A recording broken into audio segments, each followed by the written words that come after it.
கர்த்தருடைய பரிசுத்த நாமத்துக்கு மகிமை உண்டாவதாக. Praise be to the holy name of the Lord. இன்னைக்கு நம்ம ஒரு முக்கியமான ஒரு வசனத்துல இருந்து நம்ம டீகோடிங் பண்ண போறோம். We're going to decode an important word today. ஆதியாகமம் 1ஆம் அதிகாரம் 1ஆம் வசனத்துல இருந்து டீகோட் பண்ண போறோம். The book of Genesis, 1st chapter, 1st verse. வேதம் சொல்லுது, ஆதியிலே தேவன் வானத்தையும் பூமியையும் சிருஷ்டித்தார். The Bible says, in the beginning God created the heavens and the earth. இந்த வசனத்துல இருந்து நம்ம முழு காரியத்தை இந்த ஒரு வசனத்தையே நம்ம டீகோட் பண்ணி நம்ம பார்க்க போறோம். So we're going to decode this whole one word. So அதுக்கு முன்னதாக கர்த்தரை நோக்கி நம்ம ஜெபிக்கலாம். So before that, let's bow down our heads to the Lord. யெகோஷுவா தான் நமக்கு அந்த ரெவெலேஷனை கொடுக்கணும். Only Yehoshua can give us the revelation. அவர்தான் நமக்கு அந்த அண்டர்ஸ்டாண்டிங் தர முடியும். Only he can give us the understanding. நம்ம தலைகளை தாழ்த்தி நம்ம ஜெபிக்கலாம். Let's bow our heads and pray.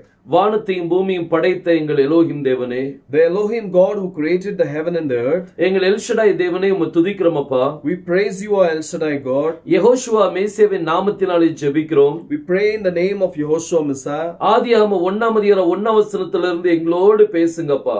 you speak to us with Genesis 1:1, Lord. அதுல இருக்கிற மறைபொருள்களை எங்களுக்கு வெளிப்படுத்தி தாரும். reveal us all the secrets in it. எங்களுக்கு டீகோடிங் மூலமா வெளிப்படுத்தி தாங்கப்பா. you reveal the secrets with the decoding, Lord. எங்கள் ஒவ்வொருத்தரையும் தாழ்த்தி உம்முடைய கரத்தில் தருகிறோம். we humble ourselves unto you. இதை கேட்கிற உம்முடைய பிள்ளைகளை ஆசீர்வதிங்க. and whoever is listening to you, your child, let them be blessed. ஒவ்வொருத்தரையும் ஆசீர்வதித்து வழி நடத்துங்க. you bless everybody, Lord. யெகோஷுவா மேசேவின் நாமத்தில் கேட்டுக்கொள்கிறேன் ஜீவனுள்ள நல்ல பிதாவே. we ask this prayer in Yehoshua Messiah's name, Lord. Amen. Amen. Amen. கர்த்தருடைய பரிசுத்த நாமத்துக்கு மகிமை உண்டாவதாக. Blessed be the holy name of Lord Jesus Christ. இன்னைக்கு ஆதியாகமம் 1ஆம் அதிகாரம் 1ஆம் வசனத்துல இருந்து நம்ம தியானிக்க போறோம். So we're going to meditate today the word the book of Genesis chapter 1 verse 1. நான் இங்க ஆங்கிலத்துல எழுதி போட்டுருக்கேன். I have written it in English. So அப்பதான் நமக்கு இது புரியதுக்கு கொஞ்சம் ஈஸியா இருக்கும். So that it's easy for us to understand. இது கொஞ்சம் லெந்தியா இருக்கும். It may be little longer. ஆனா கொஞ்சம் பொறுமையோடு நம்ம கேட்டோம்னா, but if you have little patience, முழு வேதாகமத்தையும் இந்த ஒரு வசனத்துல நீங்க பார்க்கலாம். you can see the whole scripture in the first verse. உங்க பேரும் இந்த வசனத்துல இருக்குது. your name is also there in this word. இங்கிலீஷ்ல நீங்க பாத்தீங்கன்னா தெரியாது. if you see it in English, you will not know. தமிழ்ல பார்த்தாலும் தெரியாது. if you see it in Tamil, it will not know. வேற எந்த மொழியில பார்த்தாலும் தெரியாது. you see it in any language, you will not know. ஆனா எபிரேய மொழியில பாத்தீங்கன்னா, but if you see it in Hebrew language, நீங்க கண்டிப்பா உங்க பேரை நீங்க பார்க்க முடியும். I'm sure that you will be able to see your name. இன்னைக்கு நீங்க இந்த டீகோடிங் நீங்க பாக்கும்போது, so when you see this decoding today, ஒரு ஆவலோடு நீங்க பார்க்க போறீங்க. you're going to see it in a lot of interest. இந்த டீகோடிங் உடைய முடிவுல, at the end of the decoding, நீங்க உங்க பேரை நீங்க பார்க்கணும். you're going to see your word. இதுல ஒரு அதிசயமான காரியம் என்ன தெரியுமா? there's a wonderful thing in it. அதுல அந்த பேர் உங்க பேரை நான் பார்க்க முடியாது. I cannot see your name. என் பேரை தான் நான் பார்க்க முடியும். I can see only my name. உங்க பேரை தான் நீங்க பார்க்க முடியும். you can see your name. இன்னொருத்தர் பேரை நீங்க பார்க்க முடியும். you cannot see anybody else's name. அதிசயமா இருக்குல்ல?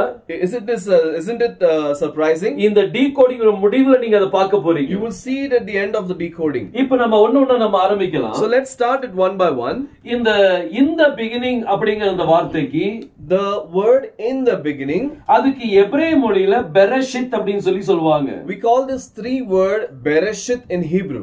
இந்த பெரஷித் அப்படிங்கிற வார்த்தையை நான் டீகோட் பண்ண போகல. I am not going to decode this word bereshit. ஏன்னா இது ஏற்கனவே டீகோட் பண்ணது YouTubeல இருக்குது. because we have already decoded this, it's there in YouTube. so இந்த பெரஷித் அப்படிங்கிற வார்த்தையில, so the word bereshit, இதுக்கு அர்த்தம் என்ன அப்படினா, what does it mean? ஆதியிலே அப்படினு சொல்லி அர்த்தம். it means in the beginning. so இப்போ நான் ஒண்ணொண்ணா நான் ரீப்ளேஸ் பண்ண போறேன். now I'm going to replace everything. அப்பதான் நம்ம ஹீப்ரூல நம்ம டீகோட் பண்ணதுக்கு வசதியா இருக்கும். only then it will be easy for us to decode in Hebrew. so பெரஷித்னா அர்த்தம் என்ன? what do you mean by bereshit? பெரஷித் அப்படினா in the beginning. bereshit means in the beginning. so இதுல நான் பெரஷித் அப்படினு சொல்லி போட்டுட்டேன். so I am writing here as bereshit. இப்போ அடுத்தது God. now the next one is God. God அப்படிங்கற வார்த்தைக்கு நம்ம மீனிங்க பார்க்கலாம். so let's see the meaning for the word God. God அப்படினா worshipable object. God means worshipable object. அதாவது வணக்கத்துக்குரிய ஒரு பொருள். It's a worshipable object. ஒரு கல்லை நீங்க எடுத்தீங்கன்னா, If you take a stone, அது 10 பேர் சேர்ந்து வணங்குறாங்கன்னு வைங்க. if there are 10 people worshipping it, அப்ப அந்த கல்லு அவங்களுக்கு காடா மாறிடுது. then that stone becomes a god for them. ஒரு மனிதனை ஒரு 10 பேர் வணங்க ஆரம்பிச்சிட்டாங்கன்னா, And if 10 people start worshipping a man, அந்த மனிதன் அவங்களுக்கு காடா மாறிடுறாங்க. that man becomes god for them. இப்போ அந்த கல்லை வணங்குறதுக்கு யாருமே இல்ல அப்படின்னா, Now if there is nobody to worship the stone, அப்போ அத காட்னு சொல்ல மாட்டாங்க. then it will not be called as god. ஏன்? Why? ஏன்னா வணங்குறதுக்கு யாருமே இல்ல. Because there's nobody to worship. அதனால அந்த கல்லு தான் இனிமே. That's why that stone is stone. அந்த மனிதனை வணங்குறதுக்கு யாருமே இல்லன்னா, But if there is nobody to worship a man, அவனும் காட்னு சொல்லி ஆக மாட்டாங்க. even he cannot be god. அவர் மனிதன் தான். He will be a man. அதே மாதிரி Same way, தேவன் வானத்தையும் பூமியையும் சிருஷ்டிப்பதற்கு முன்பு, before God created the heavens and the earth, இந்த அதாவது ஒரு சின்ன மாலிக்யூலை கிரியேட் பண்றதுக்கு முன்பு, before he could have created a small molecule, யாருமே இல்ல. nobody was there. அவர் தனியா இருக்கிறார். He is alone. அவர் வணங்குறதுக்கு யாருமே இல்ல. There's nobody to worship him. அப்போ வணங்குறதுக்கு யாரும் இல்லன்னா அவர் காட் இல்ல. So if there is nobody to worship him, he is not God. அவர் காட்னு சொல்லக்கூடாது. He cannot say God. அப்ப அந்த நேரத்துல நீங்க என்ன சொல்வீங்க? So at that, what will you say at that time? அவரை எலோஹிம் அப்படின்னு சொல்லுவாங்க. It's called he's called as Elohim. அவரை காட்னு சொல்ல முடியாது. We cannot tell him as God. அவர் எலோஹிமா இருக்கிறார். He is Elohim. எலோஹிம் அதுக்கு அர்த்தம் என்ன? What do you mean by Elohim? அவர் தனித்து வியாபித்திருக்கிறவர். He is present by himself. அது செல்ஃப் எக்ஸிஸ்டிங் காடா இருக்கிறார். He is a self-existing God. So இந்த இடத்துல காட்ங்கற வார்த்தைக்கு பதிலா, so instead of the word God there, அங்க எலோஹிம்ங்கற வார்த்தை வரணும். and we should have Elohim there. So இந்த இடத்தை நான் மாத்திடுறேன். So I'm going to change this place. இதுல எலோஹிம் அப்படினு சொல்லி போட்டுறேன். I'm writing as Elohim. So இந்த இடத்துல நம்ம பெரஷித் பார்த்துட்டோம். So first we saw that it's Bereshit. In the beginning அப்படிங்கற வார்த்தைக்கு பெரஷித். The word in the beginning means Bereshit. அடுத்தது Elohim. And the second one is Elohim. அடுத்தது created. Next is created. இந்த created அப்படிங்கிறதுக்கு, the word for the word created, அதுக்கு ஹீப்ரூல என்ன சொல்வாங்க அப்படினா, what do we say it in Hebrew? பாரா அப்படினு சொல்லுவாங்க. We say it as bara. So இந்த இடத்துல நான் பாராங்கறத மாத்திடுறேன். So I'm going to change it as bara here. இப்போ நான் ஒரு காரியத்தை உங்களுக்கு சொல்ல போறேன். Now I want to tell you something. ஒரு கிராமர் போர்ஷனை பார்க்கலாம். We're going to see some grammar. இங்கிலீஷ்ல வந்து, in English, God created heaven. it says God created heavens. இப்போ இதுல நம்ம இந்த கிராமர் போர்ஷன்ல பாத்தீங்கன்னா, now if you see, check grammar here, இந்த காட்ங்கிறது subject, the God is subject, இந்த ஹெவன்ங்கிறது வந்து object, and heaven is object. இந்த ரெண்டுக்கு நடுவுல இருக்கிறது verb, and the between the center word is a verb. ஆனா ஹீப்ரூல நீங்க வந்தீங்கன்னா, but when you come in Hebrew, அது இது கம்ப்ளீட்டா மாறும். so it completes. இந்த created வந்து verb வந்து முந்தி வந்துரும். the word created will come ahead. So verb வந்து first வந்துரும்.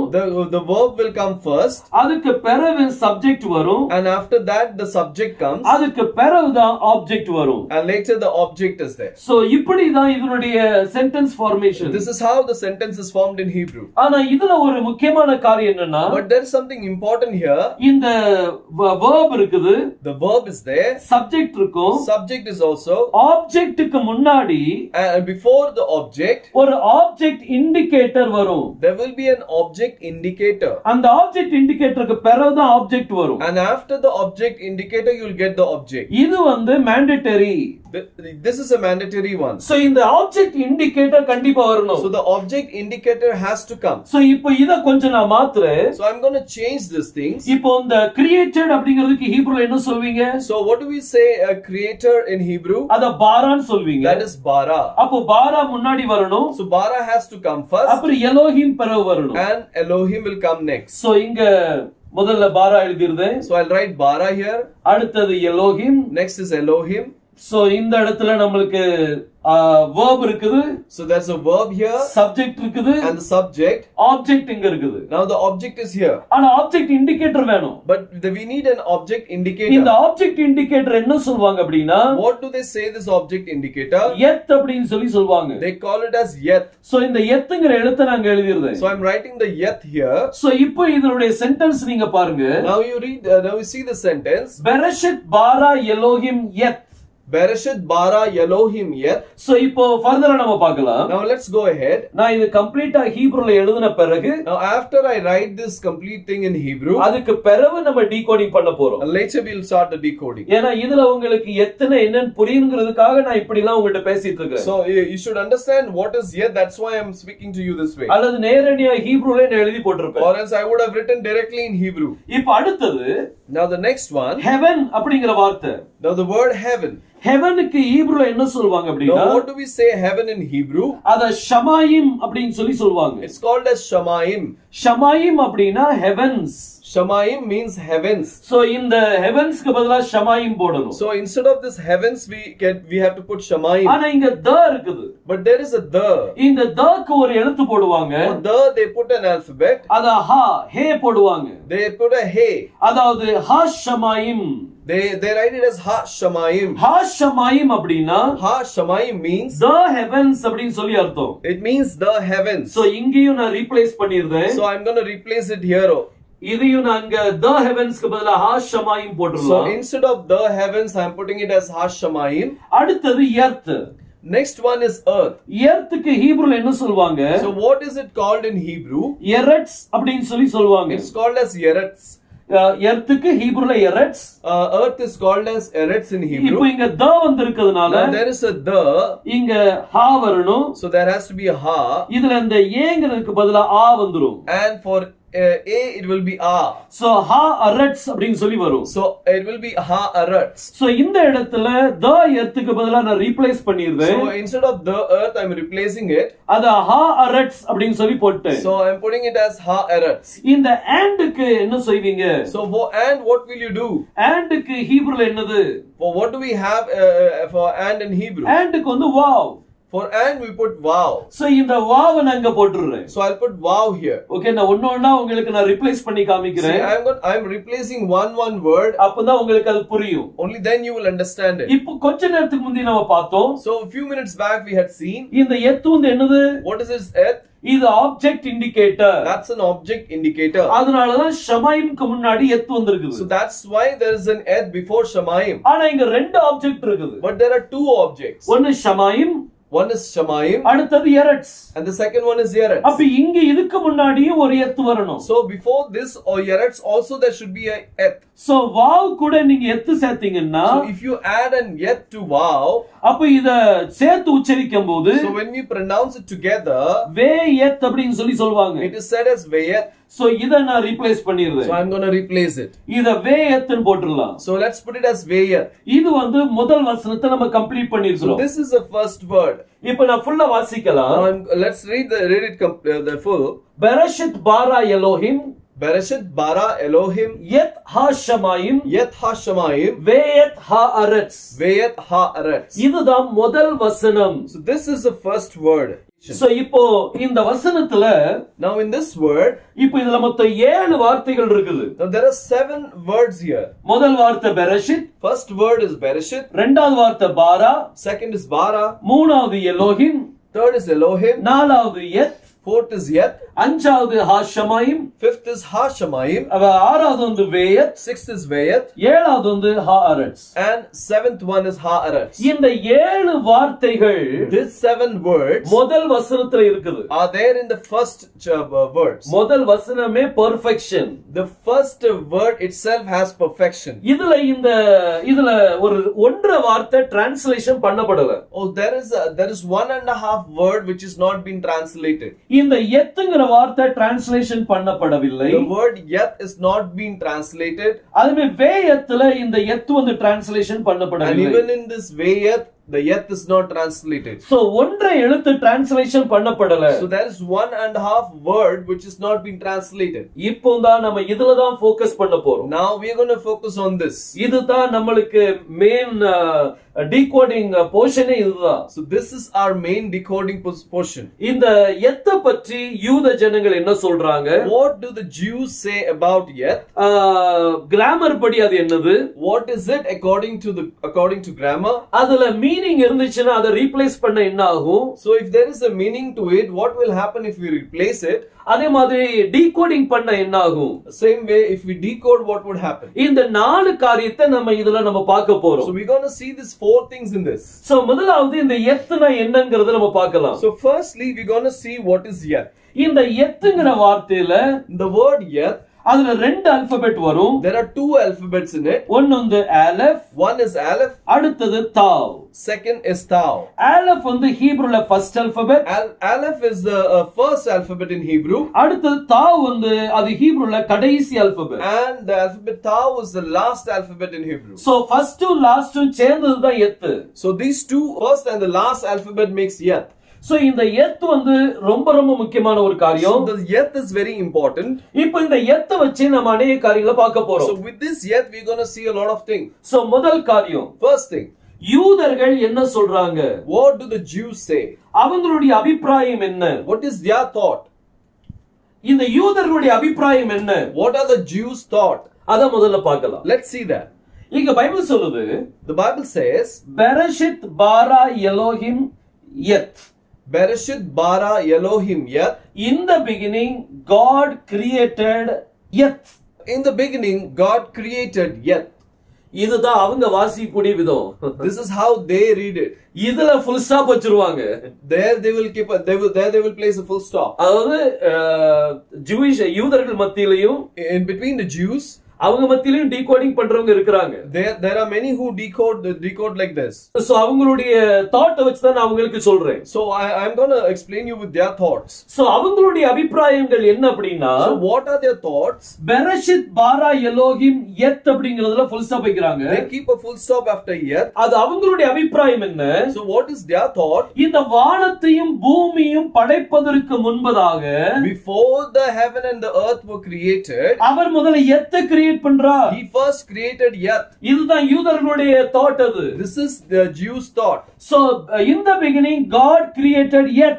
So in the beginning God created yet. அவர் இந்த heaven கிரியேட் பண்றதுக்கு முன்னாடி, before he could create the heaven, அவர் yet கிரியேட் பண்ணாருன்னு சொல்வாங்க. He created yet. yet என்னது? Yet means what? 2 alphabet. There are 2 alphabets. aleph and tau. Aleph and tau. So அவங்க என்ன சொல்றாங்கன்னா, so what do they say? இந்த பூமியை படைப்பதற்கு முன்பதாக, before he created the world, வேற எதையும் கிரியேட் பண்றதுக்கு முன்னாடி, and before he could create anything, our aleph ல இருந்து tau வரைக்கும் alphabet கிரியேட் பண்ணாருன்னு சொல்வாங்க. He created the alphabet from aleph to tau. இதுதான் யூதர்களுடைய ஒரு அபிப்பிராயம். This is how Jews think about it. அவங்களுடைய காரியம் என்ன அப்படினா, what do they say? தேவன் முதல்ல எபிரேய மொழியை படைத்தார். God created the Hebrew language first. அதுதான் அவங்களுடைய thought. That is their thought. So இந்த யூதர்களுடைய ஒரு அபிப்பிராயம் என்ன? So what is the view of Jews? அந்த தேவன் முதல்ல எபிரேய மொழியை சிருஷ்டித்தார். God created the Hebrew language first. So இதான் முதல் பாயிண்ட், யூதர்களுடைய thought. This is Jews thought. This is their first point. அடுத்தது, secondly, இந்த கிராமர் பார்க்கலாம், லிங்குவிஸ்டிக் பார்க்கலாம். Now let's see linguistic. இந்த லிங்குவிஸ்டிக் பிரகாரம், according to linguistic, இந்த எத் வந்து டிரான்ஸ்லேஷன் பண்ண கூடாது. The yet should not be translated. ஏன் டிரான்ஸ்லேட் பண்ண கூடாது? Why it shouldn't be translated? ஏன்னா அது வந்து object indicator. Because it's an object indicator.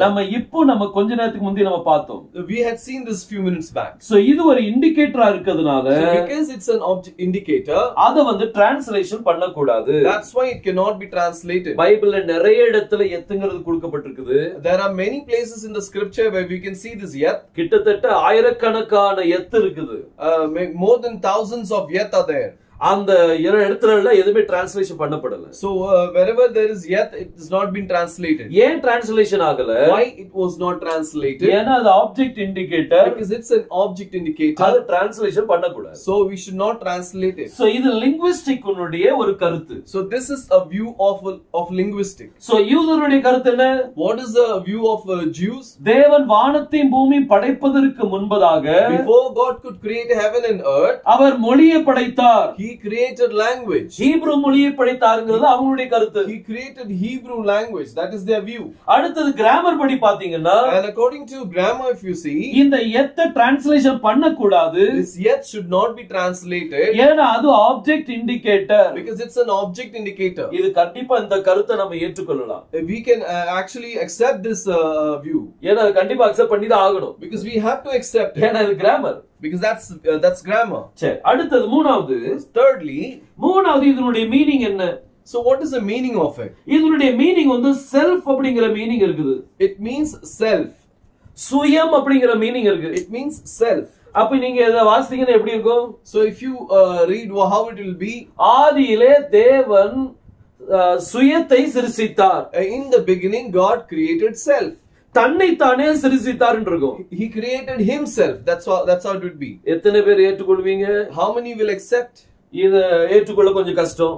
it's very difficult to accept. சரி, இது அப்படியே பெண்டிங்ல வச்சிருங்க. so let's keep it aside. அடுத்தது நாலாவது பாயிண்ட் பாப்போம். let's see the fourth point. இந்த நாலாவது பாயிண்ட்ல டீகோடிங்ல வரலாம். so in the fourth point, let's see the decoding. பாருங்க, ஒரு வசனத்தை வாசிப்போம். let's read a word. வெளிப்படுத்தின விசேஷம் 1ஆம் அதிகாரம் 11ஆம் வசனத்தை நாம் வாசிக்கலாம். the book of Revelation 1st chapter 11th verse, saying, I am Alpha and Omega, the first and the last. And what thou seest, write in the book, and send it unto the heaven. இங்க வேதம் சொல்லுது, அது நான் அல்பாவும் ஓமேகாவும் முந்தினவரும் பிந்தினருமாய் இருக்கிறேன். Bible சொல்லுது, the Bible says, நான் அல்பாவும் ஓமேகாவுமா இருக்கிறேன். I am Alpha and Omega. இங்க அல்பா ஓமேகா அப்படிங்கிற வார்த்தை, so the word Alpha Omega, இது கிரேக்க வார்த்தை. it's a Greek word. கிரேக்க மொழியில in Greek, அல்பாங்கிறது first alphabet. Alpha is the first alphabet. Omega கடைசி alphabet. And Omega is the last alphabet. So alpha omega அப்படினு சொல்லப்பட்டிருக்குது. So that's why it said as Alpha and Omega. அத இங்கிலீஷ்ல சொல்ல போனா, so if you say it in English, our A to Z அப்படினு சொல்வீங்க. you can say that he is A to Z. அத நம்ம இதல சொன்னா A to Z. So if you say that it's A to Z. So இந்த ஆனா நம்ம இதுல எபிரேய மொழியில பாத்தீங்கன்னா, so if you see it in Hebrew language, அவர் ஆலஃபும் தாவுமா இருக்கிறார். he is Aleph and Tau. So Olaf and தாவ் யாரு? who is Aleph and Tau? Our Messiah. he is Messiah. So இந்த டீகோடிங்ல இங்க மேசியான்னு எடுப்போம். so in decoding we take it as Messiah. பாருங்க, 4 கருத்து வச்சிருக்கேன். see, there are 4 views. யூதருடைய கருத்து என்ன? what are Jews views? ஒரு கிராமருடைய கருத்து என்ன? what is linguistics view? grammar's meaning உடைய கருத்து என்ன? and what is the meaning to it? அடுத்து டீகோடிங் உடைய கருத்து என்ன? and the next one is the decoding's meaning. நம்ம இது டீகோடிங்ல போயிரும். so we will go in decoding. டீகோடிங்ல in decoding, வசனம் இல்லாம எதையுமே உறுதிப்படுத்த கூடாது. without the proof of word we cannot confirm a thing. இந்த ஹீப்ரு டீகோடிங்ல, in Hebrew decoding, பெரிய பெரிய ஜனங்கள் இருக்கிறாங்க. there are many big people. எல்லாரும் டீகோட் பண்றாங்க. there are many who decode it. ஆனா உங்களுக்கு நான் ஒரு காரியம் சொல்ல விருப்பப்படுறேன். but I want to tell you something. Decoding சில நேரம் பார்க்கிறதுக்கு ரொம்ப அருமையா இருக்கும். sometimes the decoding looks very beautiful. ரொம்ப அருமையா இருக்கும். it would look very beautiful. ஆஹா, ரொம்ப அற்புதமான decoding. it may be a very impressive decoding. ஆனா அதுக்கு நீங்க வசனம் சப்போர்ட்டா கொடுக்கலன்னா, but if you cannot give a word supporting to it, அப்போ அந்த டீகோடிங்க வெளியில சொல்லக்கூடாது. then you should not say that decoding out. ஏன்னா, why? ஒரிஜினல் அந்த டீகோடிங்க நீங்க மிஸ் பண்ணிடுவீங்க. because you will miss the original decoding. உங்களுக்கு வசனம் கிடைக்கலையா? you didn't get word, திரும்பவும் அதை மெடிடேட் பண்ணுங்க. you start meditating it again. அதுல வேற ஏதாவது கருத்துக்கள் இருக்கும். there may be some other views in it.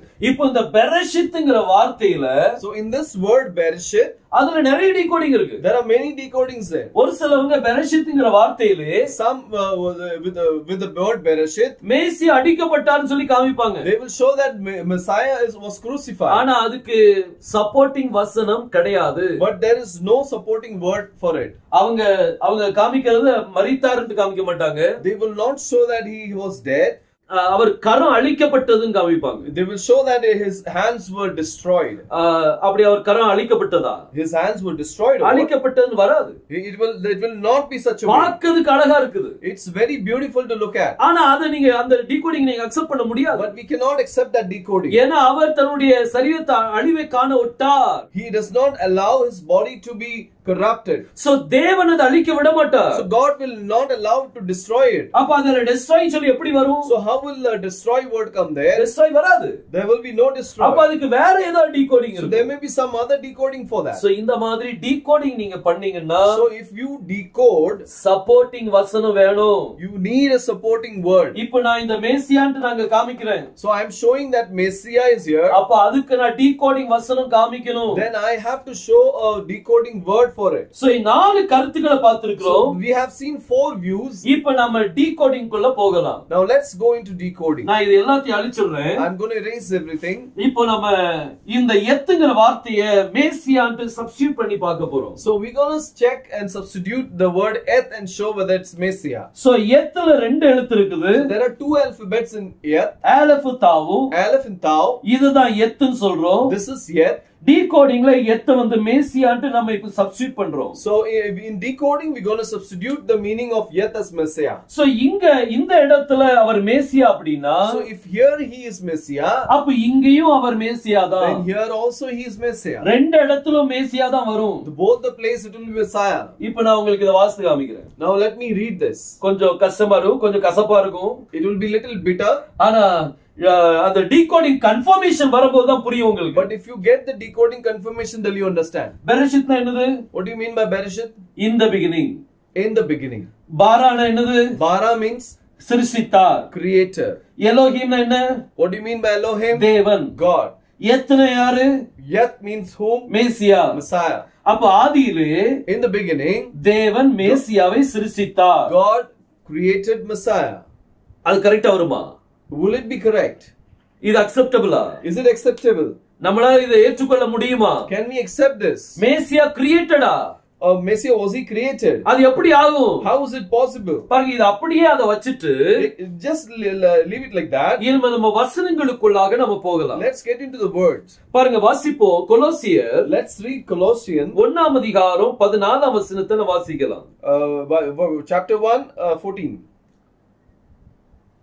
குமாரனாகிய அவருக்குள் அவருடைய இரத்தத்தினாலே பாவ மன்னிப்பாகிய மீட்பு நமக்கு உண்டாயிருக்கிறது. In whom we have redemption through his blood, even the forgiveness of sin. அவர் அதரிசனமான தேவனுடைய தற்சொரூபமும், who is the image of the invisible Elohim, சர்வ சிருஷ்டிக்கும் முந்தின பேருமானவர், the firstborn of every creator. பாருங்க, பைபிள் சொல்லுது, the Bible says, அவர் அதரிசனமான தேவனுடைய தற்சொரூபம். he is the image of an invisible God. Invisible God யாரு? Who is invisible God? Elohim. Elohim. இவருடைய தற்சொரூபம் யாரு? Who is the image of him? Messiah. Messiah. So இவர்தான் அதரிசனமான தேவன். So he is the invisible God. அடுத்தது மேசியா வந்து அவருடைய தற்சொரூபமா இருக்கிறார். Messiah is his image. அடுத்த பைபிள் சொல்லுது, and secondly the word says, சர்வ சிருஷ்டிக்கும் முந்தின பேருமானவர், firstborn of every creature. எல்லா கிரியேச்சருக்கும், for every creature, அவர்தான் first born. he is the firstborn. கிரியேச்சருக்கு, கிரியேச்சர்னா created. Creature means the created one. So எல்லா created oneக்கும் இவர்தான் first born. So for every creature he is the firstborn. அப்போ creation வந்து creation இல்ல. So the creation is not creation. அது வந்து giving birth. It's giving birth. அது பிறப்பிக்கப்படுதல். It was given birth. அது சிருஷ்டிப்பு இல்ல. It was not creation. இப்போ சிருஷ்டிப்பு, அத நான் இன்னும் எக்ஸ்பிளைன் பண்றேன் உங்களுக்கு. I will elaborate it more. பாருங்க, பைபிள் சொல்லுது, the Bible says, அவர் சர்வ சிருஷ்டிக்கும் முந்தின பேருமானவர். he is the firstborn of every creature. அப்ப இந்த ஹெவனுக்கு முன்னாடி அவர் இருக்கிறார். So he is there before heaven. இன்னொரு வசனம் வாசிக்கலாம். Let's read one more word. வெளிப்படுத்தின விசேஷம், the book of Revelation, 3ஆம் அதிகாரம் 14ஆம் வசனம். 3rd chapter 14th verse. அதுல லவோதிக்கே சபைக்கு கர்த்தர் ஒரு காரியத்தை சொல்றார். God says something to the Laodicean church. லவோதிக்கே சபையின் தூதனுக்கு நீ எழுத வேண்டியது என்னவெனில், and unto the angel of the assembly of the Laodicean you write, உண்மையும் சத்தியமுள்ள சாட்சியும், these things said that Amen, the faithful and the truth witness. தேவனுடைய சிருஷ்டிக்கு ஆதியுமாய் இருக்கிற ஆமென் என்பவர் சொல்கிறதாவது, The beginning of the creation of Lord says. இவர் யாரா? Who is he? Our சிருஷ்டிப்புக்கு Aadhi. He is the beginning of the creation. எல்லா சிருஷ்டிப்புக்கும் For every creation, அவர் தான் beginning. he is the beginning. இப்போ இதுக்கு என்ன சொல்ல வரீங்க? What are you going to say about it? அவர் வானத்தை சிருஷ்டிக்கிறதுக்கு முன்னாடி, Before he could create the heavens, இதுக்கு beginning யாரு? who is the beginning? மேசியா தான் beginning. Messiah is the beginning. அப்ப இந்த இடத்துல சொல்லப்பட்ட காரணம் என்ன? So what is the reason it said here? In the beginning God created மேசியான்னு வருது. It says that in the beginning God created Messiah. அப்ப இந்த created என்னது? What do you mean by this creation? பாருங்க, அதுல ஆதியா 1ஆம் அதிகாரம் 3ஆம் வசனத்தை பாத்தீங்கன்னா, So if you see Genesis 1st 3rd verse, வெளிச்சம் உண்டாகட்டும் சொன்னார். he said, let there be light. வெளிச்சம் உண்டாயிட்டு. And there was light. எப்படியாச்சு? How did it happen? அவர் ஒரு வார்த்தை சொன்னார். He said a word. வெளிச்சம் சொன்னார். He said light. அந்த வார்த்தை வெளிச்சமாயிட்டு. And that word became light. அதானே சரி? Is it right? அந்த வெளிச்சம் எங்க இருந்தது? Where was the light? அது அவருக்குள்ள இருந்தது. It was in him. அவருக்குள்ள இருந்த அந்த வெளிச்சத்தை, and the light which was in him, அதை வெளியே கொண்டு வர்றதுக்கு, to take it out, ஒரு வார்த்தையை சொன்னார். he had to say word. ஒரு வார்த்தை சொன்ன உடனே, when he said his word, அங்க வெளிச்சம் birth ஆயிட்டு. and there was light born. அவருக்குள்ள இருந்த வெளிச்சம் வெளியே வந்துட்டு. The light which was in him, it came out. பாரு, எனக்கு 2 பையங்க இருக்காங்க. I have 2 sons. அவங்க இந்த உலகத்துல பிறக்கிறதுக்கு முன்னாடி, because before they come to the world, அவங்க எங்க இருந்தாங்க? where were they? எனக்குள்ள இருந்தாங்க. They were in me. எனக்குள்ள இருந்த அந்த 2 பையங்களும், and the 2 kids who were in me, இந்த உலகத்துல வர்றதுக்கு, to come into this world, இந்த உலகத்துல ஒரு சிஸ்டம் இருக்கு. so there is a system in this earth. ஒரு கர்ப்பம் தேவை. that we need a womb. அந்த கர்ப்பம் இல்லாம பிள்ளைகள் இந்த உலகத்துக்கு வர முடியாது. Without the womb, we cannot get kids. எனக்குள்ள இருக்கிற பிள்ளைகள், the kids which are in me, இந்த உலகத்துல வரணும் அப்படினா, if they have to come to the world, ஒரு கர்ப்பம் தேவை. we need a womb. அதே மாதிரி same way, எலோஹிமுக்கு உள்ள, in Elohim, மேசியா இருக்கிறார். there is Messiah. அவர் வெளியே வர்றதுக்கு, for him to come out, என்ன கர்ப்பம் தேவையா? do we need a womb? இந்த உலகத்துல தான் அந்த system. This system is there in this world. ஆனா அவருடைய சிஸ்டம் அப்படி இல்ல. but his system is not like that. அவர் ஒரு வார்த்தை சொல்லியாச்சுன்னா அது giving birth. when he speaks a word, that means he is giving birth. ஆனா நம்ம பார்வையில அது என்னது? but in now our view, what it is, அது கிரியேஷன் மாதிரி இருக்கும். it looks like a creation. ஆனா அவருக்குள்ள இருந்த மேசியா, but in the Messiah who was in him, அவர் வெளியே வர்றதுக்கு, for him to come out, ஒரு வார்த்தை தான். one word. ஒரு வார்த்தை சொன்ன உடனே, when he says one அங்க word, மேசியா பிறக்கிறார். Messiah is born. சோ முதல் வசனத்திலே, so in this first word, மேசியா உன்னுடைய பிறப்பு நடக்குது. there's a birth of Messiah. இப்போ நான் இப்போ இங்க மேசியா பிறந்தாருன்னா, so if the Messiah is born here, அப்ப இங்க மேசியா யாரு? who is this Messiah? சரி, நம்ம இப்போ பார்க்கலாம். now let's see. இந்த இடத்தை நம்ம முதல்ல கன்ஃபார்ம் பண்ணிட்டு, so we'll confirm this place, அதுக்கு பிறகு நம்ம இந்த வார்த்தைக்குள்ள நம்ம வரலாம். and then we'll go to the second word. நீதிமொழிகள், Proverbs 8ஆம் அதிகாரம் 8th chapter, 22ஆம் வசனத்துல இருந்து வாசிக்கலாம். we'll read the words from 22nd. இந்த நீதிமொழிகள் 8ஆம் அதிகாரம் முழுவதும் பாத்தீங்கன்னா, if you see in this proverb, the whole thing, அதுல ஞானத்தை பற்றி பேசிக் கொண்டிருக்கு. it said about the wisdom. அந்த ஞானம் யாரு? who's that wisdom? யெகோஷுவா தான் அந்த ஞானம். Yehoshua is the wisdom. இப்ப நான் வாசிக்கிறேன். now I'm reading it. கர்த்தர் தமது கிருபைகளுக்கு முன் பூர்வ முதல் என்னை தமது வழியின் ஆதியாக கொண்டிருந்தார்.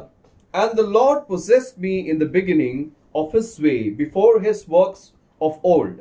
23ஆம் வசனம், the 23rd word. பூமி உண்டாகும் முன்னும் ஆதி முதற்கொண்டு அனாதியாய் நான் அபிஷேகம் பண்ணப்பட்டேன்.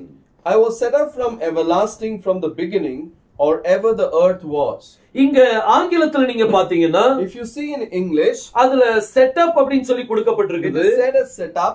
அதுக்கு ஹீப்ரு வார்த்தை என்ன அப்படின்னா, what is the Hebrew word for it? Nashik அப்படின்னு சொல்லி அர்த்தம். that means nasak. நாசாக் அப்படின்னா, nasak means அபிஷேகம் பண்ணப்படுதல் அப்படிங்கிற அர்த்தமும் உண்டு. it means to anoint. So இதுல நம்ம தமிழ்ல பாக்கும்போது If you see it in Tamil, அதுல கிளியரா டிரான்ஸ்லேஷன் பண்ணிருக்காங்க. there's a clear translation. பூமி உண்டாகும் முன்னும். Before the earth was created. இப்போ போர்ட பாருங்க. Now look at the board. பூமி உண்டாகும் முன்ன எது? Before the world earth was created means what? So இந்த இடம், this place, இந்த பூமி உண்டாகிறதுக்கு முன்னாடி, before the earth was created, ஆதி முதற்கொண்டு, from the beginning, ஆதி முதல்னா எது? இந்த beginning, இந்த பெரஷித். from the beginning means from Bereshit. So பூமி உண்டாகிறதுக்கு முன்னாடி, before the earth could be created, ஆதி முதற்கொண்டு, from the beginning, நான் அபிஷேகம் பண்ணப்பட்டேன். I was anointed. ஞானம் பேசுகிறது, the wisdom says, நான் அபிஷேகம் பண்ணப்பட்டேன். I was anointed. அபிஷேகம் என்னது? Anointing means what? மேசியா. Messiah. சோ மேசியா இங்க தான் அனாயிண்ட் ஆறார். So the Messiah was anointed here. பூமி உண்டாகிறதுக்கு முன்னாடி, before the earth could be created, இந்த ஆதி முதற்கொண்டு, from the beginning, நான் அபிஷேகம் பண்ணப்பட்டேன். I was anointed. இந்த இடத்துல தான் அவர் பிறப்பு இருக்குது. So this is the place where his birth is. இந்த இடத்துல அனாயிண்டட் அவர் இருக்கிறாரு. He is anointed at this place. சரி, 24 வசனம். Let's read the word 24th words. ஆழங்களும் ஜலம் புரண்டு வரும் ஊற்றுகளும் உண்டாகும் முன்னே நான் ஜெனிப்பிக்கப்பட்டேன். When there was no depths, I was brought forth. When there was no fountain abounding with water. பாருங்க, இந்த ஆழங்கள் அப்படின்னு சொல்லி வேதம் சொல்லுது. The Bible says that the depths. இது எங்க? Where are the depths? ஆதியாகமம் 1ஆம் அதிகாரம் 2ஆம் வசனம்.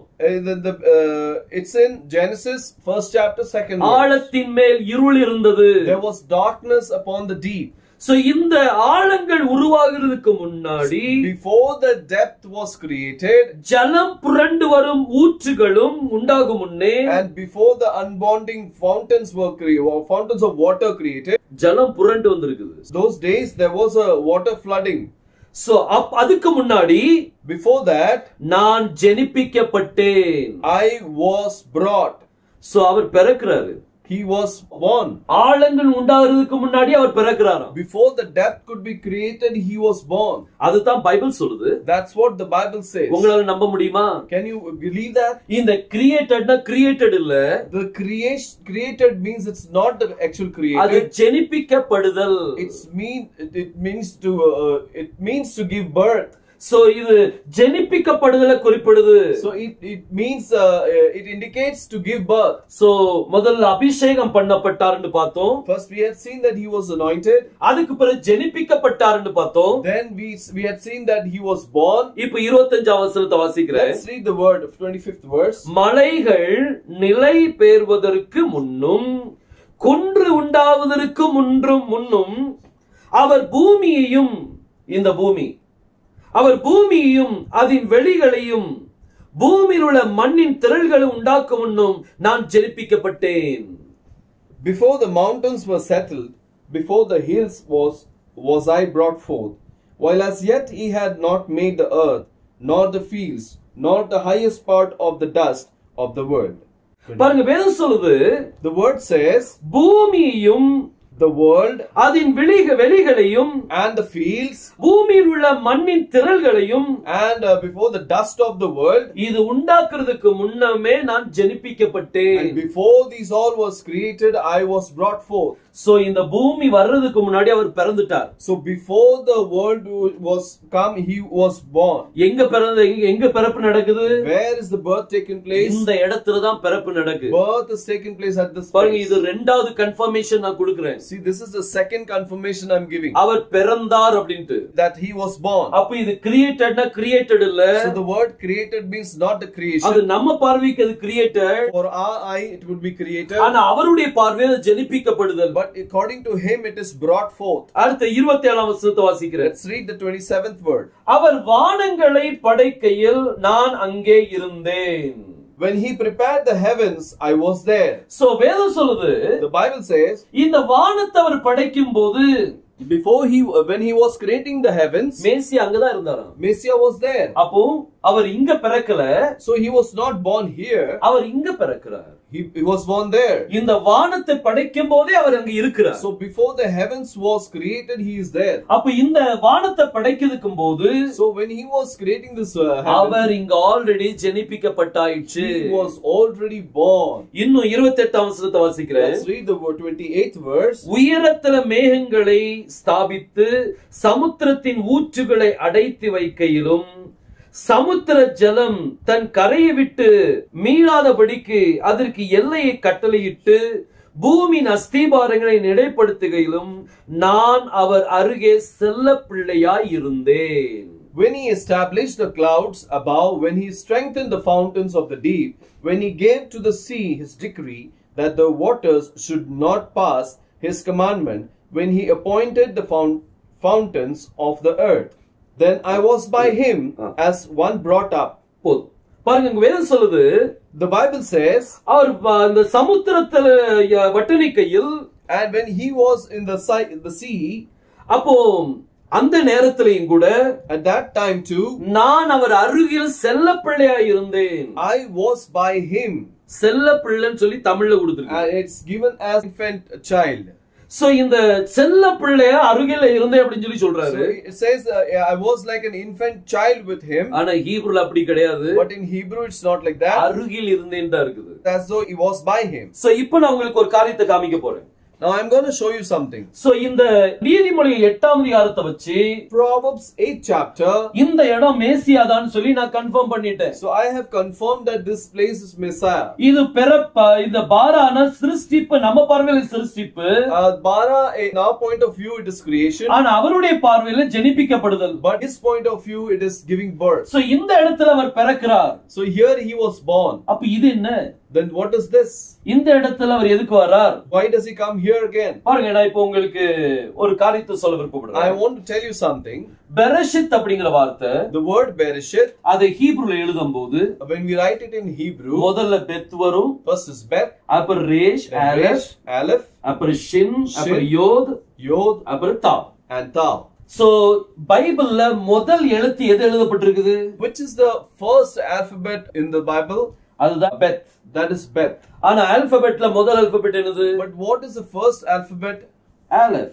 Aleph is the first alphabet. ஆனா அங்க ஆலஃப் காணுமே. But there is no aleph. நிறைய பேருடைய கருத்து என்னன்னா, what others say, இந்த இடத்துல ஆலஃப் வந்திருக்கணும். There should have been an aleph there. அப்போ ஆலஃப் பெத் சேர்த்தீங்கன்னா அப்பான்னு வரும். So if you join aleph in bet, then it will be Abba. நீங்க ஒரு வார்த்தை கூட்டவும் கூடாது. You cannot increase a word. குறைக்கவும் கூடாது. Or you cannot take a word. ஜாக்கிரதையா இருக்கணும். We have to be very careful. நம்ம ஹீப்ரு தெரிஞ்ச உடனே எதனால செய்யலாம் அப்படிங்கிறது இல்ல. So it doesn't mean that we know Hebrew and we can do anything. Olaf காணுமே. Where is the aleph? இந்த ஆலஃப் எங்க?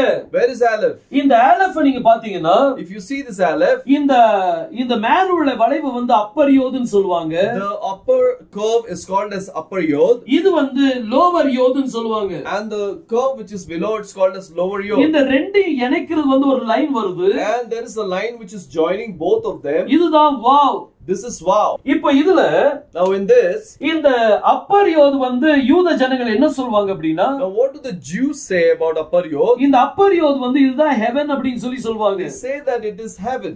lower யோது வந்து earth னு சொல்வாங்க. And they say the lower yod as earth. So heaven um earth இணைக்கிறது wow. So the one which joins the heaven and earth is wow. So இப்போ நான் நல்ல கவனிங்க, நான் இப்போ ஒரு காரியத்தை சொல்ல போறேன். Please pay attention. I'm going to say you something. ஆதியிலே தேவன், in the beginning God, வானத்தையும் பூமியையும் சிருஷ்டித்தார். He created the heavens and the earth. Heaven and வந்து wow. And is wow. So he our heaven and earth அப்படினு சொல்லி வருது. It says that heavens and earth. So heaven இங்க இருக்குது. Heaven is here. And இங்க இருக்குது. And is here. earth இருக்குது. Earth is also here. So கர்த்தர், Lord, ஒரு பெரிய ஆலஃப உருவாக்கிட்டு இருந்தார். He was creating a big aleph. நம்ம இப்ப ஆலஃப்ல ஒரு பாகம். Now we are a part of an aleph. இந்த earth வந்து ஆலஃப்ல ஒரு பாகம். The earth is a part of aleph. இந்த heaven என்னது? What is heaven? இந்த heaven heaven வந்து aleph-ல ஒரு பாகம். Heaven is also a part of Aleph. இந்த ரெண்டு இணைக்கிறது தான் wow. And the one which joins these two things is Vav. இப்போ மேல உள்ளது நம்ம finish பண்ணியாச்சு. So we have finished the top part. இப்போ நம்ம அடுத்த லைனை finish பண்ணிட்டு இருக்கோம். Now we are completing the second part. Heaven and earth. Heaven and earth. So அது நீங்க இந்த aleph-ங்கற ரூபத்திலே பார்த்துடலாம். So you can see it in the structure. ஆனா இந்த வாவ் கூட But in this Vav, earth அட்டாச்டா இருக்குது. the yet is attached. வாவ்னா அதுக்கு மீனிங் என்ன? What is the meaning for Vav? Wow அப்படினா ஆணி அப்படினு சொல்லி அர்த்தம். Vav means nail. So இந்த எர்த்துக்கு வந்து ரெண்டு எழுத்து இருக்குது. So there are two alphabets for yet. அலெஃபும் தாவும் இருக்குது. Aleph and Tav. அந்த அலெஃப் and தாவ நான் எழுதி காமிச்சிடுறேன். So I am going to write this Aleph and Tav. Aleph and தாவ் வந்து யாரு? Who's the Aleph and Tav? அது மேசியா. That is Messiah. So Aleph and Daav This Aleph and Tav, Messiah Messiah, ஆணினால் அடிக்கப்படுறார். he was nailed. இப்ப வானத்துக்கும் பூமிக்கும் நடுவாக Between the heaven and the earth, our ஆணினால் அடிக்கப்படுறார். he was nailed. அப்ப இந்த இடத்துல அவர் பிறக்கிறார். So here he was born, இந்த இடத்துல அவர் மரிக்கிறார். and here he dies. So இங்க பர்த் இருக்குங்க, அவர் நமக்காக மரிக்கிறார். And there's one birth and he dies for us. வானத்துக்கும் பூமிக்கு நடுவாக அவர் ஆணினால் அடிக்கப்படுறார். So in between the heaven and the earth he is nailed. பாருங்க கொலோசியர் Let's read in Colossians 1ஆம் அதிகாரம் 20ஆம் வசனத்தை நான் வாசிக்கலாம். first chapter 20th verse. Colossian Colossians 1ஆம் அதிகாரம் 20ஆம் வசனம்.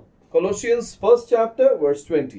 அவர் சிலுவையிலே சிந்தின இரத்தத்தினாலே சமாதானத்தை உண்டாக்கி பூலோகத்தில் உள்ளவைகளையும் பரலோகத்தில் உள்ளவைகளையும் யாவையும் அவர் மூலமாய் தமக்கு ஒப்புரவாக்கிக் கொள்ளவும் அவருக்கு பிரியமாயிற்று. And having made peace through the blood of his cross, by him to reconcile all things unto himself, by him I say, whether they be things in heaven or things in earth. So சிலுவையில சிந்தின இரத்தத்தினாலே So the blood which was shed on the cross, மேசி ஆணினால் அடிக்கப்படுறது என்னது? Messiah was crucified, was nailed. What is it? அது அவர் சிலுவையில் அடிக்கப்படுறார். He was crucified on the cross. சிலுவையில சிந்தின இரத்தத்தினாலே Because the blood he has shed in the cross, அவர் சமாதானத்தை உண்டாக்குறார். he makes us a peace. யார் யாருக்கு சமாதானம்? Where does he make peace for whom? பூலோகத்தில் உள்ளவைகளையும் He makes peace for the earth, பரலோகத்தில் உள்ளவைகள் யாவையும் and everything which is in heaven. Our ஒப்புரவாக்குறார். He joins them. அதை ரீகன்சில் பண்றார். He reconciles them. சோ இந்த ஒப்புரவாக்குறதுக்கு So to reconcile them, வானத்துக்கும் பூமிக்கு நடுவாக அவர் மரிக்கிறார். he dies in between the heaven and the earth. So இந்த இடத்துல அவருடைய பிறப்பு இருக்குது. Here his birth is there. இந்த இடத்துல வானத்துக்கும் பூமிக்கு நடுவாக அவர் மரிக்கிறார். He dies in between the heaven and the earth. இந்த ரெண்டுக்கு நடுவுல அவர் மரிக்கிறார் பாருங்க. He dies in between heaven and earth. பாருங்க முதல் வசனத்திலே In first word, யெகோஷுவாவுடைய பிறப்பு இருக்குது. the birth of Christ is there, யெகோஷுவாவுடைய மரிப்பு இருக்குது. and the death of Yehoshua is also there. பாருங்க எவ்வளவு அருமையான ஒரு காரியம் பாத்தீங்களா? See, what a beautiful thing. இங்க மேசியா பிறக்கிறதுக்கு முன்னாடி எங்க இருந்தார்? So where was Messiah before he could be born? Elohim குள்ளதான் இருந்தார். He was in Elohim. என் பையன் பிறக்கிறதுக்கு முன்னாடி எங்க இருந்தான்? My child, where was he before he was born? எனக்குள்ள இருந்தான். He was in me. எனக்குள்ள இருந்தான். He was in me. அவன் வெளிய வர்றதுக்கு ஒரு கர்ப்பம் தேவைப்பட்டுச்சு. So for him to come out, there was a womb required. ஆனா எலோஹிம்க்குள்ள இருக்கிற மேசியா, But the Messiah who was in Elohim, அவருடைய தற்சுரூபத்துல வெளிய வர்றதுக்கு he has to, for him to come out in his image, அவர் ஒரு வார்த்தை சொன்னார். he said a word, அங்க மேசியா ஜெனிப்பிக்கப்படுறார். and the Messiah was brought forth. அவர் வார்த்தையினால ஜெனிப்பிக்கப்பட்டார். So with the word he was born. So இந்த இடத்துல அவர் பிறக்கிறார். Here he was born, இந்த இடத்துல மரிக்கிறார். and here he dies. பாருங்க எல்லாத்துக்குமே வசனம் வேணும். See, for everything we need a word. நான் இதுக்கு வசனம் கொடுத்தேன். I gave a word for the upper one. நீதிமொழிகள் 8ஆம் அதிகாரத்துல இருந்து நம்ம வாசித்தோம். We read it from Proverbs chapter 8. இப்போ இத நம்ம பார்க்கலாம். Now let's see this. வெளிப்படுத்தின விசேஷம் Revelation 13ஆம் அதிகாரம் 13th chapter. அதுல 8ஆம் வசனத்தை நம்ம வாசிக்கலாம். Let's read the verse 8. 13ஆம் அதிகாரம் 8ஆம் வசனம். 13th chapter verse 8. உலக தோற்றம் முதல் அடிக்கப்பட்ட ஆட்டுக்குட்டியினுடைய ஜீவ புஸ்தகத்திலே பெயர் எழுதப்பட்டிராத பூமியின் குடிகள் யாவரும் அதை வணங்குவார்கள். And all that dwell upon the earth shall worship him, whose names are not written in the book of life of the Lamb slain from the foundation of the world. இங்க ஒரு ஆட்டுக்குட்டியை பற்றி சொல்லப்பட்டிருக்குது. It's something is spoken about the lamb. அவர் அடிக்கப்பட்ட ஒரு ஆட்டுக்குட்டியானவர். The lamb was slain. அவர் எப்போ அடிக்கப்பட்டாரா? From the foundation of the world. அவர் உலக தோற்றம் முதல் அடிக்கப்படுறார். So he was slain from the foundation of the world. எங்க foundation of the world எங்க இருக்கு? So where is the foundation of the world? 1ஆம் அதிகாரம் 1ஆம் வசனத்துல தான் எர்த்துடைய foundation இருக்கு. It's in the first chapter, first verse. இதுதான் இந்த உலகம், இங்க தான் foundation, இங்க தான் நடக்குது foundation. This is the place where the foundation happens. இந்த foundation timeல, and during this foundation, அங்க ஆட்டுக்குட்டியானவர் நமக்காக அடிக்கப்படுறார். The lamb was slain for us. இந்த வசனத்தை நீங்க டீகோடிங் மூலமா தான் ப்ரூவ் பண்ண முடியும். And you can prove this word only with decoding. So உலக தோற்றம் முதல் மேசியா இங்க தான் அடிக்கப்படுறார். So from the foundation of the world, Messiah was slain here. So அதனால தான், that's why ஏசாயா தீர்க்கதரிசி அருமையா சொல்றார். Prophet Isaiah says very clearly. அவர் 53ஆம் அதிகாரம் 2ஆம் வசனத்துல சொல்லும்போது, he says in the 53rd chapter, second verse, அவரை பார்க்கும்போது அவருக்கு அழகும் இல்லை, சௌந்தரியமும் இல்லை. அவரை பார்க்கும்போது நாம் அவரை விரும்பத்தக்க ரூபம் அவருக்கு இல்லாதிருந்தது. அவருடைய தழும்புகளினால் நம்ம குணமாகிறோம். For he shall grow up before him as a tender plant, and as a root out of a dry ground. He hath no form, nor comeliness, and when we shall see him, there is no beauty that we should desire him. அவரை பார்க்கும்போது அவரை விரும்பத்தக்க ரூபம் இல்லையா? So there was no beauty in him that we should desire him. அவருடைய தழும்புகளினால் நம்ம குணமாறோம். And with this wound we are healed. இது யார் சொல்றா? Who says this? அவர் ஏசாயா தீர்க்கதரிசி சொல்றார். The prophet Isaiah says. ஏசாயா தீர்க்கதரிசி சொன்ன பிறகு, after prophet Isaiah said that, nearly 800 yearsக்கு பிறகுதான் மேசியா சிலுவையில் அடிக்கப்படுறார். and nearly after 800 years Messiah was crucified. ஆனா அதுக்கு முன்னாடி இந்த ஊண்ட பாக்குறாரு. But before that he is seeing the wound. ஏசாயா தீர்க்கதரிசி தரிசனத்தை பாக்குறாரு. Isaiah a prophet sees a vision. அப்ப ஏசாயா தீர்க்கதரிசி எந்த தரிசனத்தை பார்த்தா? So what vision has he seen? அவர் ஆதியாகமம் 1ஆம் அதிகாரம் 1ஆம் வசனத்தை பார்க்கிறார். He sees the Genesis 1st chapter 1st verse. இங்க அவர் அடிக்கப்பட்ட சீனை பார்க்கிறார். He sees that he was slain there. அவர் காயப்பட்டதை பார்க்கிறார். He is seen his wounds. அவருக்கு ரூபம் இல்ல, அவருக்குள்ள அழகு இல்ல, there was no beauty, அவர் விரும்பத்தக்க ரூபம் இல்ல, and there was no proper form. அவர் வானத்துக்கும் பூமிக்கும் நடுவாக தொங்கிக் கொண்டிருந்தார். He was hanging in between the heaven and the earth. பாருங்க, இந்த வெளிப்படுத்தின விசேஷம் 13:8ல, so in Revelation 13:8, அதுல ஒரு காரியம் சொல்லப்பட்டிருக்குது. there's something said there, and all that dwell upon the earth shall worship him, whose names are not written in the book of the life of the Lamb slain from the foundation of the world. So உலக தோற்றம் முதல், so from the foundation of the world, ஆட்டுக்குட்டியானவர் அடிக்கப்பட்டார். the lamb was slain. அந்த சமயத்துல, at that time, இந்த இடத்துல, here, ஒரு புஸ்தகம் எழுதப்பட்டது. there is a book written. அந்த புக்கு பேர் என்னது? what's the name of the book? அதுதான் ஜீவ புஸ்தகம். that's the book of life. உலக தோற்றம் முதல், before the earth was created, ஆட்டுக்குட்டியானவர் அடிக்கப்பட்டார். the lamb was slain. அந்த அடிக்கப்படும் போது ஒரு புஸ்தகம் எழுதப்படுது. and before when he was slain, that time a book is written. இதுல யார் யார் பேரெல்லாம் எழுதப்படலையோ, and whosoever's names are not written, அவங்க அந்த மிருகத்தை வணங்குவார்கள். they will worship that beast. அப்படிதான் பைபிள் சொல்லுது. that's how the Bible says. அப்ப இந்த 1ஆம் அதிகாரம் 1ஆம் வசனத்துல, so the first chapter first verse, இந்த இடத்துல ஒரு ஜீவ புஸ்தகம் உருவாகுது. here the book of life is made. ஒரு சிலவங்க பேர் எழுதப்படல, and some names are not there. அதுக்கு அர்த்தம் என்ன? what does it mean? ஒரு சிலவங்க பேர் இங்க எழுதப்பட்டிருக்குது. there are some few whose names are written there. யார் யார் பேர்லாம் எழுதப்பட்டிருக்குதோ, whosoever names are written there, அவங்க அந்த ஆன்டி கிரைஸ்ட வர்ஷிப் பண்ண மாட்டாங்க. they will not worship the antichrist. ஆனா யார் பேர் எழுதப்படலையோ, those whose names are not written, அவங்க எல்லாம் அந்த ஆன்டி கிரைஸ்ட வர்ஷிப் பண்ணுவாங்க. they will all worship the antichrist. So இந்த புத்தகத்துல ஒரு சிலவங்க பேர் எழுதப்பட்டிருக்குது. so there are some names in this book. அந்த பெயர் எப்ப எழுதப்பட்டது?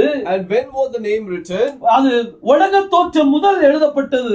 It was written from the foundation of the world. அது இப்ப எழுதப்பட்டது இல்ல. It's not written now. இந்த புத்தகத்துல என் பெயர் எழுதப்பட்டிருக்குன்னு சொல்லி நான் விசுவாசிக்கிறேன். I believe that my name is there in this book. இந்த புத்தகத்துல உங்க பெயர் இருக்கான்னு பாருங்க. Check and see whether your name is there in this book. என்னால என் பெயரை பார்க்க முடியுது. I can see my name there. என் பெயர் அந்த புத்தகத்துல இருக்குது. My name is there in that book. உங்க பெயர் அந்த புத்தகத்துல இருக்குதா? Is your name in that book? உங்க பெயர் புத்தகத்துல இல்ல அப்படினா, if your name is not there in this book, அப்போ நீங்க ஆன்டி கிரைஸ்ட வணங்க ஆரம்பிச்சிடுவீங்க. then you will start worshiping antichrist. உங்களை அறியாமலே நீங்க வணங்க ஆரம்பிச்சிடுவீங்க. Without knowing you will start worshiping antichrist. ஆனா உங்க பெயர் இதுல எழுதப்பட்டிருந்தானா, if your name is written here, நீங்க அந்த விக்கிரகத்தை வணங்க மாட்டீங்க. you will not go to worship that idol. பாருங்க, ஆதியாகமம் 1ஆம் அதிகாரம் 1ஆம் வசனத்துல, see in this book of Genesis 1st chapter 1st verse, anti Christ வரைக்குள்ள சீன் எல்லாமே இதுல இருக்குது. it is the scene from till the antichrist is given here. எல்லாமே இதுல இருக்குது. Everything abides here. நம்மளும் அங்கதான் இருக்கிறோம். We are also there. நமக்காக தான் அவர் சிலுவையில் அடிக்கப்பட்டார். For us he was crucified on the cross. யார் யார் பேர் இந்த புத்தகத்தில் எழுதப்பட்டிருக்குதோ, those whose names are there in this book, உங்க பேர் இப்ப எழுதப்படாது. your name will not be written now. அது ஏற்கனவே எழுதப்பட்டாச்சு. It is already written. இவங்களுக்காக தான் அவர் மரித்தார். He was died for them. இந்த எழுதப்படாத பெயர்களுக்காக அல்ல. He did not die for the names which was not written. யார் யார் பேர் எழுதப்பட்டிருக்குதோ, whosoever's names are written there, அவங்களுக்காக தான் அவர் மரித்தார். he died only for them. இந்த முதல் வசனத்திலே, see in this one word, மேசியாவுடைய பிறப்பு, the birth of Christ, மேசியாவுடைய மரணம், and the death of Messiah. எதுக்காக மரித்தார்? why did he die? எல்லாத்தையும் நீங்க இதுல பார்க்க முடியும். everything you can see in it. பாருங்க, எவ்வளவு அருமையான தேவன் நம்முடைய தேவன். see what a wonderful God our God is. ஒரே வசனத்துல in one word முழு காரியத்தையும் கர்த்தர் வச்சிட்டார். பாருங்க, he had kept everything there. அவருடைய full plan வெளிப்படுத்திட்டார். he has revealed his whole plan. பாருங்க, அவர் இந்த உலகத்துல பிறப்பேங்கிறது அவருடைய பிளான்.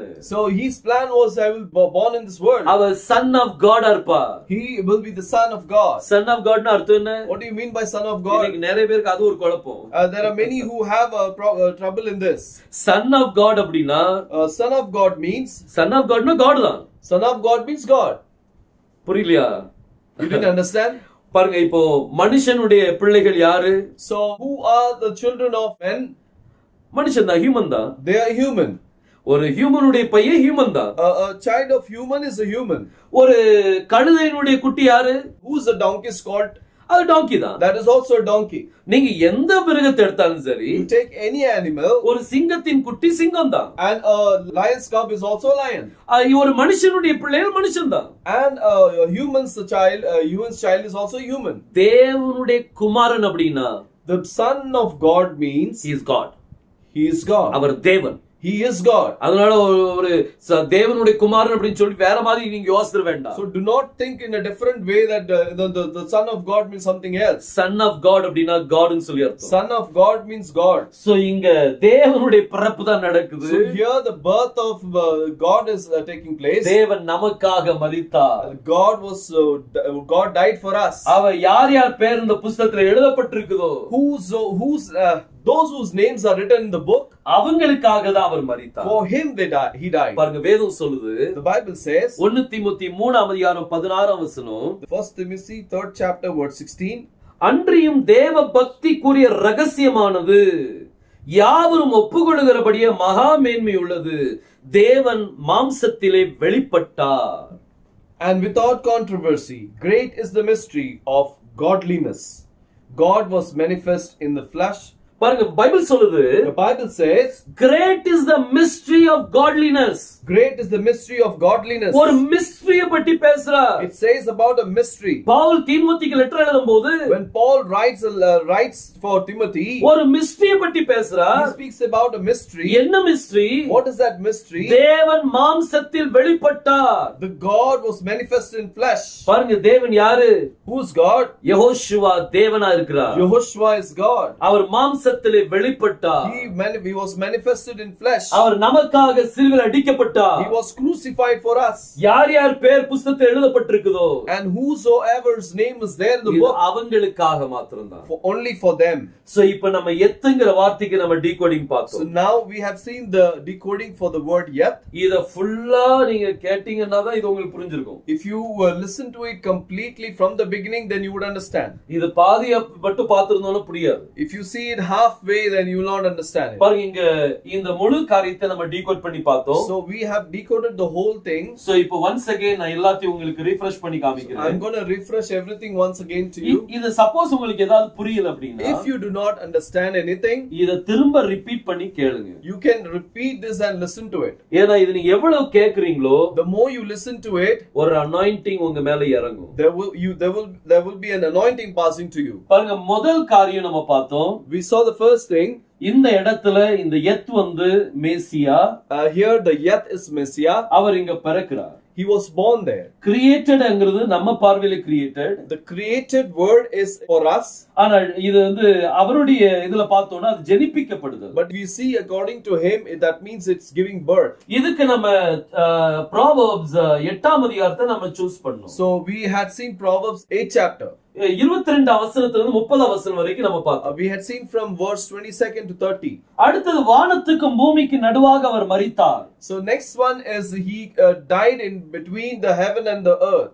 So இதுக்கு நம்ம வசனம் என்ன பார்த்தோம்? So for this what was the word we had seen? வெளிப்படுத்தின விசேஷம் 13ஆம் அதிகாரம் 8ஆம் வசனம் பார்த்தோம். Revelation 13th chapter 8th verse. அதே மாதிரி கொலோசியர் 1ஆம் அதிகாரம் 20ஆம் வசனத்தை பார்த்தோம். Same way Colossians 1st chapter 20th verse. இதுதான் decoding. This is called decoding. பாருங்க, மேசியாவுடைய பிறப்பு, மேசியாவுடைய மரணத்தை பற்றி நம்ம பார்க்கிறோம். See, we had seen about the birth of Messiah and the death of Messiah. நீங்க என்னைக்கு ரட்சிக்கப்பட்டீங்க? When were you saved? ஒரு 10 வருஷத்துக்கு முந்தியா? Were you saved 10 years back? ஒரு வருஷத்துக்கு முந்தியா? Was it 1 year back? நான் நேத்து தான் ஞானஸ்நானம் எடுத்தேன்னு சொல்றீங்களா? Are you saying that I just had baptism yesterday? நான் நேத்து தான் ரட்சிக்கப்பட்டேன்னு சொல்றீங்களா? I was saved yesterday. உங்க பேர் ஆதியாகமம் 1ஆம் அதிகாரம் 1ஆம் வசனத்திலே இருக்கு. Your name is already there in the book of Genesis chapter 1 verse 1. இவர் வேற யாருக்காகவும் மரிக்கல. He did not die for anybody else. அவர் நமக்காக மரித்தார். He died for us. எனக்காக, உங்களுக்காக மரித்தார். For me and for you he died. நம்ம தேவன் எவ்வளவு பெரிய பிளான் வச்சிருக்கார் பாருங்க. See what a pleasant plan God has. அவர் எவ்வளவு அருமையா நம்மளை காப்பாற்றுறதுக்கு தன்னை ஒப்பு கொடுத்திருக்கார் ஆதியில. See in the beginning itself he has a wonderful plan to save us. பாருங்க, தேவனுடைய திட்டமே திட்டம்தான். See, God's plan is big. அவர் ஒரு பெரிய director. He is a very big director. அவர் பெரிய ப்ரொடியூசர். அவர் He is a very big producer. அவர் எல்லாத்துக்கும் எல்லாமானவர். He is everything for everybody. பாருங்க, இந்த முதல் வசனத்தை நம்ம இன்னைக்கு டீகோட் பண்ணியிருக்கிறோம். So we have decoded the first word. நிச்சயமா இது உங்களுக்கு blessing-ஆ இருந்திருக்கும்னு சொல்லி விசுவாசிக்கிறேன். I believe that it will be a good blessing for you. ஜெபத்தோடு மீண்டும் கேட்டு பாருங்க. You again listen to this with prayer. நீங்க கேட்க அந்த அபிஷேகத்தால் நிரப்பப்படுவீங்க. The more you listen to it, you will be filled with that anointing. கர்த்தர் ஆசீர்வதிப்பாராக. God bless us all. நம்ம தலையில் தாழ்த்தி ஜெபிக்கலாம். Let's bow our heads and pray. வானத்தையும் பூமியும் படைத்த எங்கள் எலோஹிம் தேவனே, The Elohim, the creator of heaven and earth, எங்களுக்காக மரித்தவரே உம்மை துதிக்கிறோம் அப்பா. the one who died for us, we praise you, Lord. உலக தோற்றம் முதல் எங்களுக்காக அடிக்கப்பட்டவரே உம்மை துதிக்கிறோம். From the foundation of the world, the one who died for us, we praise you, Lord. எங்க பேரை ஜீவ புத்தகத்துல எழுதினவரே உம்மை துதிக்கிறோம் அப்பா. The one who has written our name in the book of life, we praise you, Lord. எங்களுக்காக சிலுவையில் அடிக்கப்பட்டவரே உம்மை துதிக்கிறோம். The one who was crucified for us, we praise you, Lord. உம்முடைய பிள்ளைகள் ஒவ்வொருத்தரையும் ஆசீர்வதிங்கப்பா. Oh, bless your children, Lord. நிச்சயமா இந்த decoding அவங்களுக்கு பிரயோஜனமா இருந்திருக்கும்னு சொல்லி நான் விசுவாசிக்கிறேன். And we believe this decoding would have been a blessing for them, Lord. ஆசீர்வத்து தாங்க. You bless, Master. தேவைகள் சந்திக்கப்படட்டும். Let all their wishes come true. யெகோஷுவா மேசியா நாமத்தில் கேட்டுக்கொள்கிறேன் ஜீவனுள்ள நல்ல பிதாவே. We ask this prayer in the name of Yehoshua Messiah, Lord. Amen. Amen. கர்த்தர் நம்மை ஆசீர்வதிப்பாராக. God bless us all. நீங்க உங்களுடைய இத நீங்க ஆசீர்வாதமா இருந்ததுன்னா, if you are blessed with this, கண்டிப்பா நீங்க ஆசீர்வதிக்கப்பட்டிருப்பீங்க. and I am sure you are blessed. உங்க டெஸ்டிமோனிஸ் எங்களுக்கு நீங்க அனுப்புங்க. Please send your testimonies. நீங்க கமெண்ட்ஸ்ல நீங்க கொடுக்கலாம். You can give it in the comments. அல்லது நீங்க எங்க வாட்ஸ்அப்ல நீங்க அனுப்பலாம். Or you can send us through WhatsApp. Mail மூலமா நீங்க பண்ணலாம். You can mail to us. கர்த்தர் உங்களை ஆசீர்வதிப்பாராக. God bless. Amen. That's all. Amen.